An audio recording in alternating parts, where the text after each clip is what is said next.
A poor black boy asks a paralyzed millionaire, "I can cure you in exchange for your leftovers."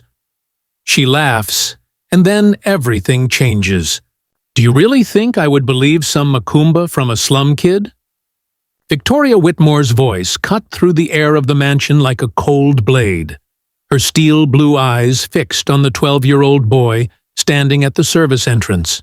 Daniel Thompson had just made the boldest proposal of his young life. After 3 days of watching that bitter woman in her wheelchair, throwing away entire plates of food while he and his grandmother starved across the street, he had finally gathered the courage to knock on that door. "Ma'am, I wasn't joking," Daniel replied with a calmness that surprised even himself. "I can help you walk again. I just need you to give me the food you're throwing away." Victoria let out a cruel laugh that echoed through the marble hall. "Listen here, little girl. I've spent $15 million on the best doctors in the world for the last 8 years. You really think a street urchin like you, who probably can't even read, is going to do what no neurosurgeon could?" What Victoria didn't know was that Daniel Thompson wasn't just any kid. While she looked at him with utter contempt, he studied every detail of the woman who had become a willing prisoner of her own bitterness. His trained eyes, the result of years of caring for his diabetic grandmother, picked up signs that expensive doctors had overlooked. "You take medicine for back pain every day at 2 in the afternoon," Daniel said calmly, watching Victoria's face change from mockery to surprise. "3 white pills and 1 blue one. And you always complain that your legs feel cold, even in the heat." "How do you know that?" Victoria whispered, her arrogance wavering for the first time.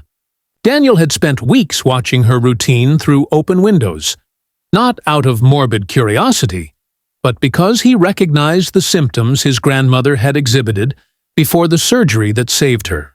The difference was that his grandmother had relied on knowledge passed down from generation to generation, while Victoria clung only to what money could buy. "Because I see what your expensive doctors don't want to see," Daniel replied, keeping his tone respectful despite the hostility. "You don't need more medicine. You need someone who understands that sometimes healing doesn't come from where we expect it to." Victoria slammed the door shut, but not before Daniel saw something in her eyes that was no longer just contempt. It was fear. Fear that a poor 12-year-old boy had noticed something that all the experts had missed. As he walked back to the small apartment he shared with his grandmother, Ruth, Daniel smiled discreetly. Victoria Whitmore had just made her first fatal mistake, completely underestimating someone who had grown up learning that survival required observation, patience, and a wisdom that money could never buy. What that bitter rich woman had no idea was that this slum kid carried the knowledge of 4 generations of healers. And more importantly, he had just discovered exactly what her real problem was. If you're curious to find out how a 12-year-old boy managed to see what millionaire doctors couldn't, be sure to subscribe to the channel, because this story of prejudice and healing will turn everything you think you know about who really has the power to transform lives upside down. 3 days had passed since Victoria had slammed the door in Daniel's face, but she couldn't shake her uneasiness. How did that boy know about her medications? About the exact time she took them? About the symptoms she had carefully hidden even from Dr. Her Heart? Well, her private neurologist. The next morning, Victoria decided to find out who this cheeky kid was. A call to her personal assistant was enough. Daniel Thompson, 12 years old, lived with his grandmother, Ruth Thompson, in the Riverside Gardens housing complex. Father unknown. Mother killed in a car accident when he was 5. Private school scholarship. Excellent grades. No criminal record. Typical, Victoria muttered, leafing through the report. Just another case of a poor little thing trying to take advantage of the kindness of strangers. But there was something in the report that bothered her. Ruth Thompson, 73 years old, former hospital employee, retired due to disability after severe diabetes. However, medical records showed an inexplicable recovery over the past 2 years, something doctors classified as unexpected and clinically undocumented improvement. Victoria dismissed the information as a bureaucratic error. After all, what knowledge could an old black woman from a public hospital have? Meanwhile, across the street, Daniel carefully prepared his next approach. Victoria's reaction had confirmed his suspicions. She wasn't really paralyzed, at least not in the way everyone believed. "Grandma," Daniel said, sitting down next to Ruth on the small porch, "I need you to tell me again about the signs of pseudo-paralysis." Ruth Thompson had worked for 40 years as a nursing assistant, but her real knowledge came from a much older lineage. Her great-grandmother had been a midwife and healer in Mississippi. Knowledge passed down from mother to daughter through generations. When doctors told Ruth she had 6 months to live due to complications from diabetes, it was this ancestral wisdom that saved her. "Smart boy," Ruth smiled, her experienced eyes shining with pride. "You saw what I taught you, didn't you?" Her legs tense when she doesn't realize she's being watched. The muscles respond to emotional stimuli. Daniel nodded. During his discreet observations, he had noticed how Victoria's feet moved unconsciously when she yelled at the staff, how her legs tensed when something upset her deeply. They were almost imperceptible signs, but to someone trained to look for what doctors didn't, they were clear evidence. "She's trapped in her own mind," Daniel murmured. "Her body works, but her mind has created the chains." Exactly. Psychological trauma manifested as physical paralysis. I've seen 3 cases like this at the hospital. Rich doctors don't want to treat the mind, only the body. It's easier to give medicine than to heal a wounded soul. That afternoon, Victoria received an unexpected visitor. Dr. Hurt Hartwell arrived with the results of new tests she had requested the week before, desperate to find any hope of improvement. "Victoria, I need to be honest with you," the doctor said, adjusting his expensive glasses. "These tests show something peculiar. There is neural activity in areas that should be completely inactive. It's as if her nervous system is functioning perfectly." "What does that mean?" Victoria asked, her voice tense. "It means that neurologically there is no physical reason for your paralysis. I've suspected this for some time, but now I'm certain." Dr. Hartwell hesitated. "Have you considered more intensive psychological therapy? Sometimes trauma can manifest itself physically in ways that stop." Victoria shouted, "Are you saying I'm faking it? That I've spent 8 years in this chair for fun?" "No, that's not it. Your paralysis is real, but the cause may be psychosomatic." With the right treatment, Victoria dismissed the doctor before he could finish his sentence. The truth hurt more than any terminal diagnosis. If her paralysis was mental, that meant she had wasted 8 years of her life hiding behind a self-imposed disability. Worse, it meant that a poor 12-year-old boy had diagnosed in minutes what she had denied for years. That night, Victoria found herself staring out her bedroom window, watching the modest apartment where Daniel lived. The lights were on, and she could see shadows moving through the cheap curtains. A family living on an income that didn't even cover her monthly medication bill, but who apparently possessed knowledge that all her money couldn't buy. For a moment, Victoria felt something she hadn't felt in years: humility. And immediately, she choked it down with renewed anger. "That boy isn't going to humiliate me," she whispered to herself. "I won't let a slum dweller make a fool of me." What Victoria didn't know was that at that very moment, Daniel was sitting at the kitchen table with his grandmother, carefully planning his next move. He had recognized the type of woman Victoria was: too proud to accept help, too rich to value free wisdom, and too hurt to trust anyone. But Daniel Thompson had learned a valuable lesson from his grandmother. Sometimes to heal someone, you first have to show them exactly how sick they really are. And while Victoria plotted her revenge against the boy who had exposed her most intimate lie, Daniel smiled quietly, knowing that true power always belongs to those who understand that healing never comes from where we expect it, especially when it comes from the hands of those the world has taught you to despise. The following week brought a radical change in the dynamic between Victoria and Daniel. The millionaire had decided she would not tolerate being disrespected by a smug brat, and began a silent campaign to humiliate the boy publicly. First, she called the private school where Daniel was a full scholarship student. "Principal Patterson, this is Victoria Whitmore of the Whitmore Foundation. I'd like to discuss the inappropriate behavior of one of your scholarship students, Daniel Thompson. He has been trespassing on private property and harassing neighborhood residents." The coal worked. The next day, Daniel was called to the principal's office and warned to stay in his place and not bother the school's benefactors. The threat was clear. One more misstep, and he would lose the scholarship that represented his only path to a different future. Victoria also contacted the superintendent of the building where Daniel lived, suggesting that disruptive elements were causing discomfort to respectable neighbors. Although he couldn't legally evict them, the superintendent began to make things difficult. Complaints about non-existent noise, threats of fines for imaginary infractions, surprise inspections that always found minor problems. "She's trying to get us kicked out of the neighborhood," Daniel told his grandmother, Ruth, as she prepared the herbal tea they drank every night. "She wants us to disappear so she doesn't have to face the truth about herself." Ruth Thompson watched her grandson with experienced eyes.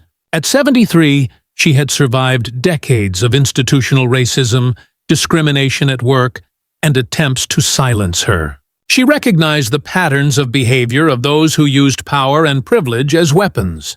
"Boy, that woman is afraid," Ruth said calmly.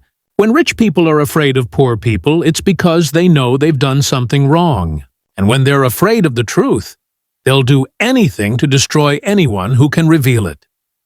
"But, Grandma, what if she gets my scholarship? What if she gets us kicked out of here?"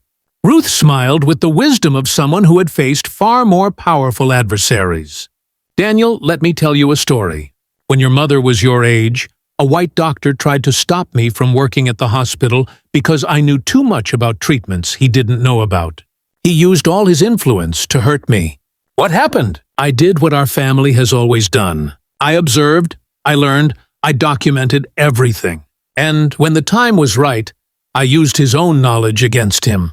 Do you want to know how?" Daniel nodded, realizing that his grandmother was about to teach him something fundamental. That doctor had a very important patient, a wealthy businessman who suffered from the same condition I had cured in dozens of poor people. When his expensive treatment failed and the patient was dying, guess who they came to see? You. Exactly.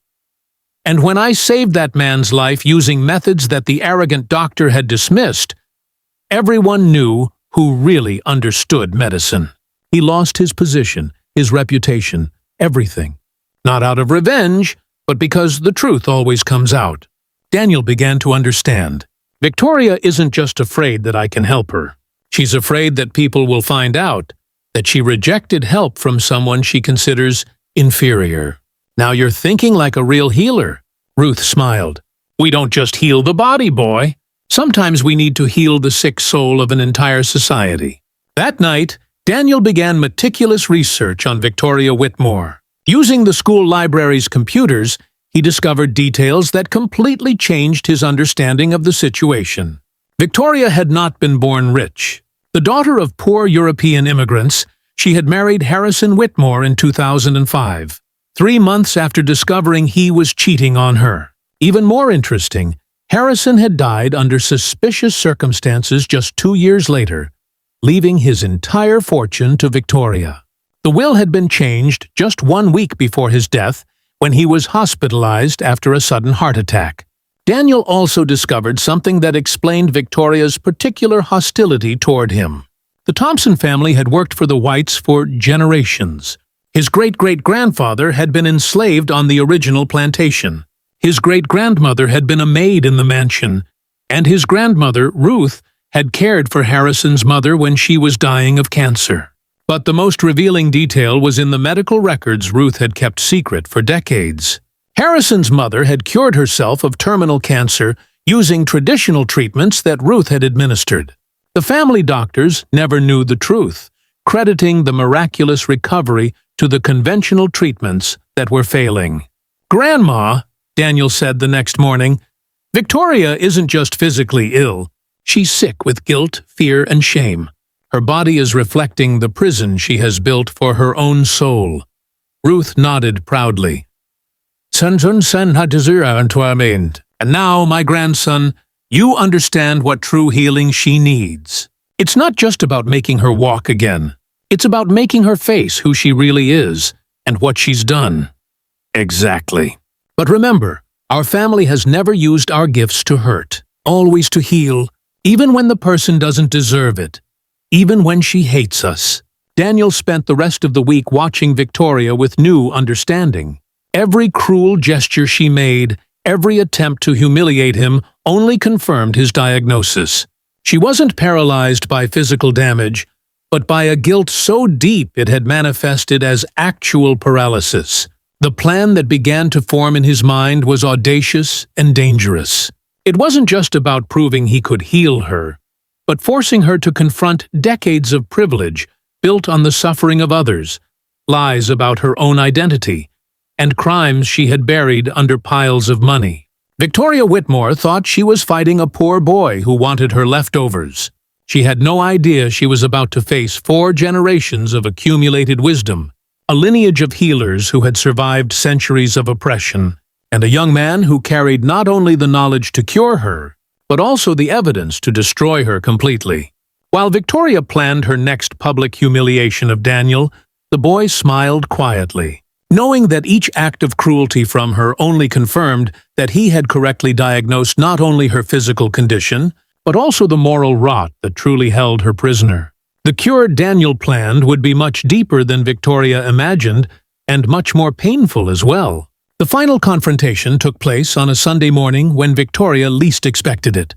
Daniel rang the front doorbell for the first time, no longer using the back door reserved for people like him. When Victoria opened the door, she found not only Daniel, but also Ruth Thompson and a third person who made her blood run cold, Dr. Patricia Williams, the neurologist who had secretly treated Harrison's mother years earlier. "Good morning, Victoria," Daniel said calmly. "I've come to keep my promise. Today is the day you're going to walk again." Victoria tried to close the door, but her arrogance betrayed her. "Aude, what kind of joke is this? I've called security." "Go ahead," Daniel smiled. "They'll want to see this, too, especially when they find out who you really are." Ruth stepped forward carrying an old leather briefcase. Victoria Kowalski, daughter of Polish immigrants, born July 19, 1975, married Harrison Whitmore in 2005, 3 months after discovering he was planning to divorce you, Daniel continued. "Very convenient, don't you think?" Dr. Williams opened a medical file. "I treated Harrison's mother when she was dying of cancer. Ruth here was the one who actually cured her. But the family never knew. I kept all the records, including the neurological tests I performed on you after the accident. Your tests always showed normal neural activity," Dr. Williams said coldly. "But you paid me very well to keep that a secret, didn't you? $5 million to confirm a non-existent paralysis." Victoria staggered, leaning against the doorframe. "You can't prove anything." Daniel smiled and took a digital recorder out of his pocket. "I can. You know that monitoring system you installed to keep an eye on your employees? It worked very well for recording your phone conversations, too." Victoria's voice echoed from the device. "Dr. Williams, I need you to stick with the diagnosis. If Harrison finds out, I can walk. I'll lose everything in the divorce. Keep confirming the paralysis, and I'll double your fee." "You recorded my private calls," Victoria shouted, her mask of victimhood finally slipping. "Not just the calls," Ruth said calmly. "Daniel also documented how you can walk when you think no one is watching. 43 videos over 6 months, showing you walking around the house, even dancing when you believed you were completely alone." Daniel connected his phone to a portable speaker. The videos began to play. Victoria getting up from her wheelchair to reach something high on a bookshelf, walking normally through the garden in the early hours of the morning, even running on the treadmill in her private gym in the basement. "Stop!" Victoria yelled, but her own voice on the videos betrayed her, talking normally to staff when she thought there were no witnesses. "There's more," Daniel said softly. "Harrison's medical records. You altered his will while he was sedated after his heart attack. The same Dr. Williams who confirmed your fake paralysis also falsified your husband's death certificates." Dr. Williams hung his head. "She blackmailed me. She said she would reveal that I had covered up the fake paralysis if I didn't confirm that Harrison died of natural causes." "Harrison was poisoned," Ruth said with the authority of someone who had seen similar symptoms for decades in a hospital. "Digitalis extracted from the foxglove plant. It kills slowly, simulates a heart attack, and is almost impossible to detect after a few days." Victoria collapsed in her wheelchair, realizing that her world of lies was completely crumbling. "You don't understand. He was going to leave me with nothing. I gave the best years of my life to that man." "And now," Daniel said, "the time has come for the real cure. Get up, Victoria. We know you can." "I can't get up," Daniel shouted with an authority that made Victoria jump involuntarily out of her chair, standing up out of pure reflex. For a moment, everyone stood silently staring at the woman who had pretended to be disabled for 8 years, now standing, trembling with rage and fear. "Congratulations," Daniel said calmly. "You're cured officially." Ruth approached with new documents. "These are the reports that will be delivered today to the police, the FBI, and the IRS. Insurance fraud, falsification of medical reports, tax evasion, and first-degree murder. We also sent everything to the Washington Post, CNN, and all social media," Daniel added. "The story of the fake millionaire paralytic who killed her husband will be national news by tomorrow." Victoria looked around desperately. There was nowhere to run, no way to deny what was recorded, documented, proven. Decades of privilege built on lies and blood were crumbling in a matter of minutes. "You know what's most ironic?" Daniel asked, helping his grandmother put away the documents. "You'll really be paralyzed now in prison without your millions, without your paid doctors, without anyone to prop up your lies." Police sirens began to approach. Someone had called the authorities, probably a neighbor curious about all the commotion. "The real paralysis," Ruth said wisely, "has always been in your soul, Victoria. You paralyzed yourself morally so long ago that you forgot how to live with dignity." As the police climbed the stairs of the mansion, Victoria looked at Daniel with a mixture of hatred and involuntary respect. "How did a 12-year-old boy manage to destroy my entire life?" Daniel smiled with the calmness of someone who had learned that justice sometimes requires patience, observation, and the courage to stand up to those who consider you inferior. "Very simple," he replied. "You completely underestimated someone who grew up knowing that survival requires intelligence, not privilege. And you forgot that sometimes the most powerful remedies come from where we least expect them." In the center of that marble hall, where arrogance disguised as victimization once reigned, a new reality was now taking shape. Like a symphony that finally finds its harmony after years of dissonant notes, proving that true justice knows no color, social class, or limitations imposed by those who confuse money with impunity. 6 months after Victoria Whitmore's spectacular collapse, the transformation was more dramatic than any Hollywood screenwriter could have imagined. The mansion that once symbolized privilege and arrogance now housed the Ruth Thompson Community Center, funded by Victoria's assets, confiscated by the FBI. Daniel, at 14, had become the youngest student in Harvard's history with a full scholarship to study medicine.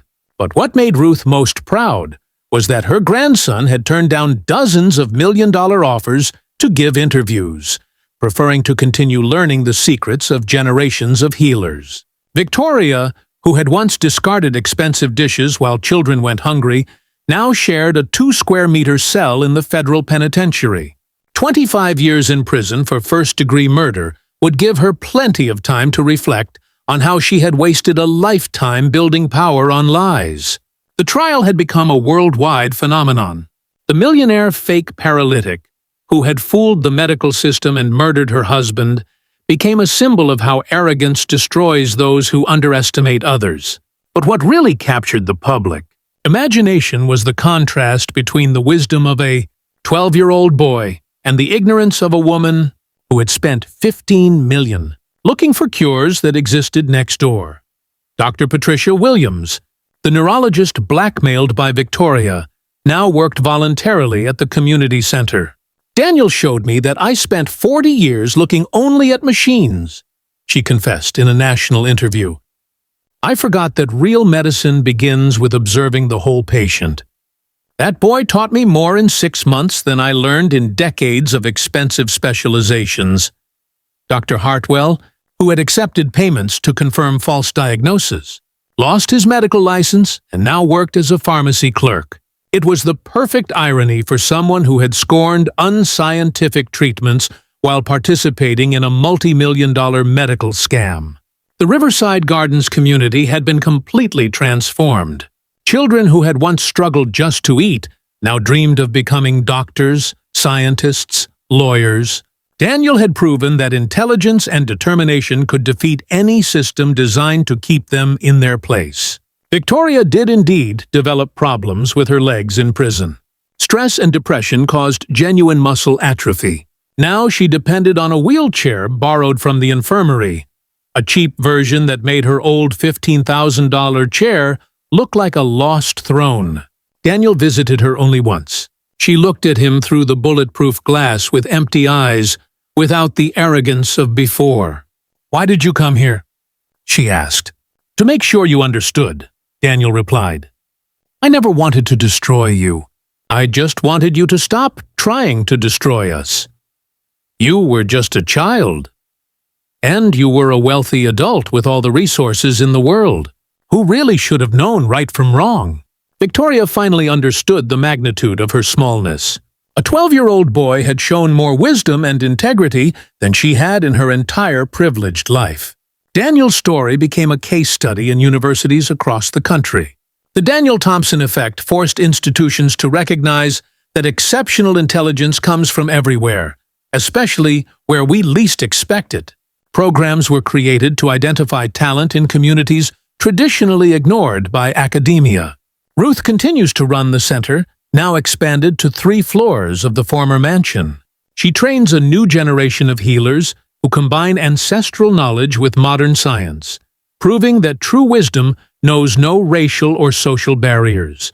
Victoria became an example in criminology classes about how privilege without character leads to self-destruction. When prisoners ask how a rich woman ended up there, the answer is always the same. She underestimated someone she considered inferior and paid the price for her arrogance. The real lesson is not about a boy who defeated a cruel woman. It's about how our society ignores wisdom when it comes from people who don't fit our preconceptions about who should be smart or worthy of respect. Daniel proved that the most powerful healing is not for the body, but for toxic beliefs that prevent us from recognizing value in every human being, regardless of color, origin, or socioeconomic status. If this story of overcoming adversity has touched you, subscribe to the channel for more stories that prove that true wisdom comes from the most unexpected places, and that the greatest teachers are those the world has taught you to ignore. Victoria tried to destroy Daniel but ended up destroying herself. Daniel learned that true healing isn't just about restoring broken bodies. It's about transforming minds closed by prejudice into hearts open to recognizing greatness where it truly exists.